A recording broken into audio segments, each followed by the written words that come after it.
ñu ngi leen di nuyu di leen jaajëfal yéen ñi suivre chaîne bi di Xalaat TV ñu leen di dalalaat ci seen jàngatu bés bi. tey dañu ñëw ci assemblée nationale bu bees bi gannaaw rentrée parlementaire bi ñëpp doon xaar bi nag benn ci mbir yi ko gën sabab mooy gannaaw résultat élection législative yi nga xam ni mësul am ci histoire politique bu Sénégal maanaam nguur goo xam ni amul luñ naan majorité absolue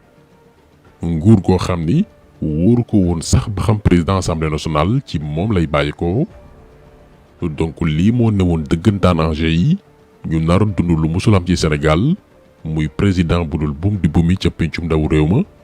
pouvoir yi tolloo équilibre mën a am. lii la askanu Sénégal décidé woon mu desoon nag ca ña nga xam ne ñoom la ñu tabb rawatina ci opposition bi ñu xool ni ñuy organiser woo seen biir ngir matale yéene wu junniy sénégalais yi soxla woon changement. waaye li xew ñu ko gisandoo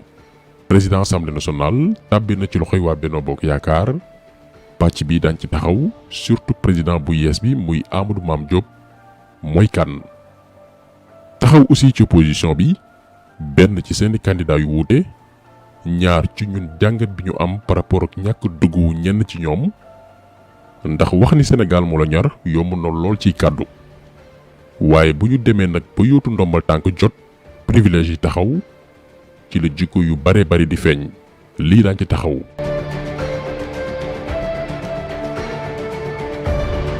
d'abord dañuy ñëw ci ambiance assemblée nationale bésu lundi 12 septembre 2022. image yi ñun ñëpp ñoo ko gisandoo muy lu ñu waroon xaar li tax ñu waroon koo xaar mooy ci anarchie lañu demee woon ci élection législative yi première fois ci histoire politique bu Sénégal ñu éliminer ay titulaire ak i suppléant këppati ay liste jalgati yoon parce que président bi muy Macky Sall moo bëggul gis yenn jëm yi assemblée nationale conseil constitutionnel daal di koy jàppale ci yeneen woowu. lii lépp du ci dellu si waat ndax defoon nañ ci ay vidéo yu bare bari lu feeñ na ci sëy wolof dafa naan gane si woon na ca ngorowa waaye dañ ko ndëppal waxuñ ci bàyyi ba tey ku ne nag gàddu sa làmmiñ di jaay moraliste ak neexi discours réew moo xam ni ministre de l'intérieur mooy jox ndogal ay magistrat ak i direction yi ci élection yi di leen wax lu ñuy def réew moo xam ni bu élection jotee président mooy tànn kuy bokk ku warta bokk ku noppi woon ci lii lépp waxoo ci bàyyi ba tey di door takk rajo yi di jaay civilisé c'est parce que dëgguwoo tappalekat nga. fan lañu teg ñu war a tànn président assemblée nationale ay député Benno Bokk Yaakaar ñëwuñ soit dañoo gedd wala dañoo mer wala dañoo doxi yeneen yitte Farba Ngom ci boppam gàddooy enveloppe am ne moo leen di votel te amul procuration ndogal bi kay may mu def loolu ku ci mel ni Guy Marius Sagna ñëw ne comme nii la demee vote du fi am te loolu mooy yoon lii député yi woowee seen bopp opposition yépp a waroon taxaw def ni ñoom Guy Marius Sagna def mais comme que dafa bari ci opposition bi ay tappalekat da ngay gis sax ñu taxaw di xarab ñoom Guy Marius Sagna di leen gaaruwaale ci li ñu def gis nañ ci ku ci mel ni Pape Djibril Fall ak Thierno Alassane Sall. te li jiitu loolu moonte ñoom mënoon nañoo leeral ni Farba Ngom dafa bëggoon sàcc ay voix braquage d'urne la waa Benno def mais duñ ko leeral sénégalais yi benn ci cause pëcc gi lan moo ko waral dañ koy nëbb sénégalais yi en complice ak yenn médias yi. li xewoon assemblée nationale conséquence ay njuuj njaaj politique la yoo xam ni dañ ko yàgg suuxat muy nag door a feeñ. donte nag mën nañ ni finalement Macky moo gagné bi njëkk mi ngi tàmbale ci biir coalition am ndax Mimi Touré ndax Amadou Ba ndax Aly Ngouille Ndiaye ndax ñii ñu leen limal ku ci nekk ci ñoom yaa ngi doon xalaat doon président assemblée nationale boo ko waxee ak boo ko waxul ku ci ne ci ñoom Macky Sall bàyyi woon na la ngay dundee yaakaar ba bésu lundi 12 septembre bi weesu waaye ñi xam Macky Sall dëgg-dëgg. xam nañ ni Macky bëggul ko am ambition rawatina boo bokkee ci moom Macky bëggul numéro 2 koo xam ni sa xel yaa ngi ko teg ci chaise bi mu toog ndax dafa jàpp ni moom parewul dese na ko lu bare bari ci réew mi lim bëgg mooy ay larbin ay xuusma ñàpp finalement mu tànn Amadou Mame Diop koo xam ni mbokk jabaram la lu mu am ci nguuru Macky Sall relation ak Marème Faye Sall moo tax moom Amadou Mame Diop d'ailleurs tuddee na ko doom tuddee doom magam di Mansour Faye lépp ngir neexal diggante bi. moom Amadou Mame Diop moo jiite SAPCO benn ci bànqaas yi nguuru Sénégal taxawal ngir promouvoir wàllum tourisme ci Petite Côte bi. avril 2021 lañ ko taboon ñu teg ci quelques weer mënul fay salaire ndax liñ ko dénk xamu ci dara mais comme que jege na première dame faaw ñu sédd ko lu dun ci lañ ko jël yóbbu ko ci direction boo xam ni amu ci benn compétence ni ambition. donc moom la Macky Sall jël ci lu kenn xaarutoon teg ko ci boppu présidence assemblée nationale. donc kii xaaruñ dara ci moom benn bouton manipulable la benn marionnette façon doomi aadama yi nga xam ni Macky Sall loolu la bëgg pour mën di leen defloo ak a waxloo te duñu sañ a bañ ndax la ñu leen dénk xaaruñu ko woon dafa rëy seeni bët daf leen a jomb. léegi nag situation bii tànn bi Macky Sall tànn Amadou Mame Diop te neexul yenn ci leaderu Benno Bokk Yaakaar yi jàppoon ni ñoom lay doon ci la opposition bi nag mënoon profiter pour bénéficier wu ci meru ñooñu noonu par exemple am seeni vote sanction. waaye lan moo xew ci la ñu ñëw. li Sénégalais yëpp doon xaar mooy gannaaw résultat yi intercoalition Yewwi Wallu def muy résultat yu baax. intercoalition bi kenn mënul wax ni ñàkkuloowul Benno gox yu bari ci Sénégal bari na ci département commune yu Benno Bokk Yaakaar ga ñëwoon ci élection locale janvier 2022 par exemple Pikine Tivaouane commune bu Louga ak Saint-Louis. élection législative yi ñëw Benno ñàkk foofee ndax l'intercoalition Yewwi Wallu. waaye gannaaw résultat yooyu noonu li Sénégalais doon xaar mooy intercoalition bi déggoo ci benn candidat bu ñu demee assemblée nationale. askan wi def na li mu waroon def mu des ñoom ñu déggoo seen biir ba yeggale yéene wu junniy Sénégalais yi leen voteeloon. xamu nañ ni nag du yomb li leeroon mooy. Yewwi Askan Wi dafay proposer candidat Wallu Sénégal itam dañuy am candidat waaye bu ñu teggee ne la seeni intérêt personnel solution mën naa am te ci fànn boobu noonu àtte leen dafa yomb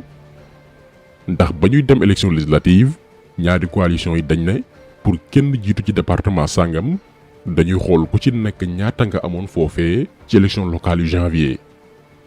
su ko defee ñu tànn département bu nekk kan moo fay présenté wu. keneen ki daal di rocceeku ñu arrangé liste yi coow jibul xëccoo amul lépp jaar yoon. kon yaakaar nañ ni bu ñu demee nag ba yegg ca cappaandaw ga fa ñu waree tànn ku jiite assemblée nationale attekaay bi mënul nekk lu dul ñaari coalition yi ku nekk xool ñaata nga am ci voix ak député bu ñu boolee lépp ci élection législative yi weesu. te ci fànn woowu noonu Yewwi Askan Wi mi ngi am 1 111 139 voix ak 56 députés. Wallu Sénégal am 471 517 voix am 24 députés. kon bu ñu sukkandiku ci chiffres yi rek candidat bi ci Yewwi Askan Wi lay génnee mais déggoowuñu waaye Yewwi Askan Wi tànn Barthélémy Dias Wallu Sénégal choisir Mamadou Lamine Thiam buñ ko boole candidat wu Benno Bokk Yaakaar bi mooy ñetti candidat waaye même ak situation bii second tour mën naa am bu ñu sukkandikoo ci article 14 bu règlement intérieur bu Assemblée nationale su boobaa ki jiitu ci position bi ñeneen ñi daal di koy jàppale waaye diggante bi dafa am keneen ku ñëw jaxase carte yi muy Ahmed Aïdara ci kawam la ñuy ñëw. di leeral ni Yewwi Askan Wi li jiitu communiqué bii ñu génnee Barthélémy Dias lañu tànnoon pour mu doon seen candidat ngir jiite assemblée nationale te loolu avant ñu koy siiwal ñëpp moom lañ doon ruumandaat bi ko Ahmed Aïdara sentiré ci la gaaw déclaré candidature am mais banqaas bi gën a mag ci coalition Yewwi Askan Wi muy conférence des leaders souteniruñ ko moom moo rebellé wu. dossier am nag li tax mu mérité ñu taxaw si mooy Ahmed Aïdara dafa taxaw di yootu maire ñu bari na kii sérieuxul di ko tuutal tàmbale ko ci waa nguur gi am ñu taxaw défendre ko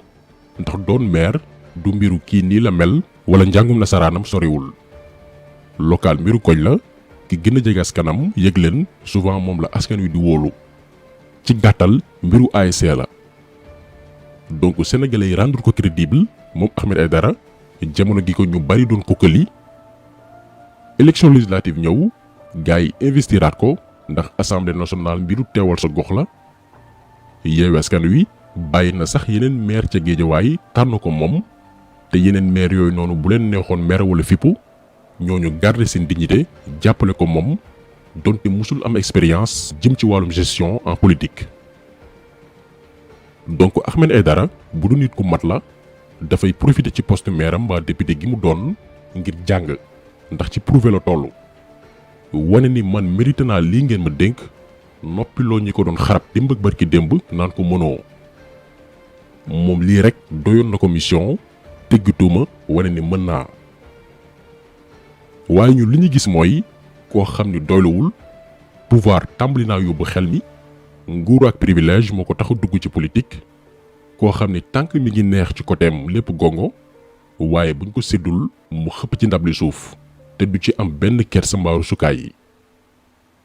ndax moom Ahmed Aidara xamoon na xel ni ci député Yewwi Askan Wi ak wàllu yi mënu faa gagné ay voix yu koy def président assemblée nationale ndax tànnuñ ko Benno Bokk Yaakaar waxi noppi ndax ñooñu mosuñ koo def nawle wóor na ko itam ni li présidence assemblée nationale laaj ci compétence jàngat loi yi di ko làqarte ngir génne lënt-lënt yi piège ak côté ñuy dugal yenn saa yi ci ay proposition ba projet de loi surtout en procédure d'urgence moom Ahmed Aidara mënul loolu waxtaan wax dëgg ca la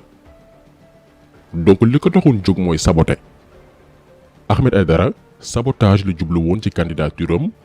te lii bokk na ci li tax barki démb yenn ci sénégalais yi xaw a mere opposition bi ndax dañu naan ñii sérieux wuñu seen bopp moo leen tax a jóg te ñun yii daañu wéy di ci dut baaraam opposition bi yépp nag duñu bàyyi kenn ñi nga xam ne nguuru ndax population bi ba jàll ak tappale mooy seen mission ci biir opposition bi ndax mënuñoo dëkk di xarab nguuru Macky Sall ba noppi di nangul opposition bi yenn comportement yi kon tax solo bi tay loolu woon ñi leen di gërëm ñi leen jaajëfal di leen di daje incha allah beneen yoon ci beneen jàngat jaa ngeen jëf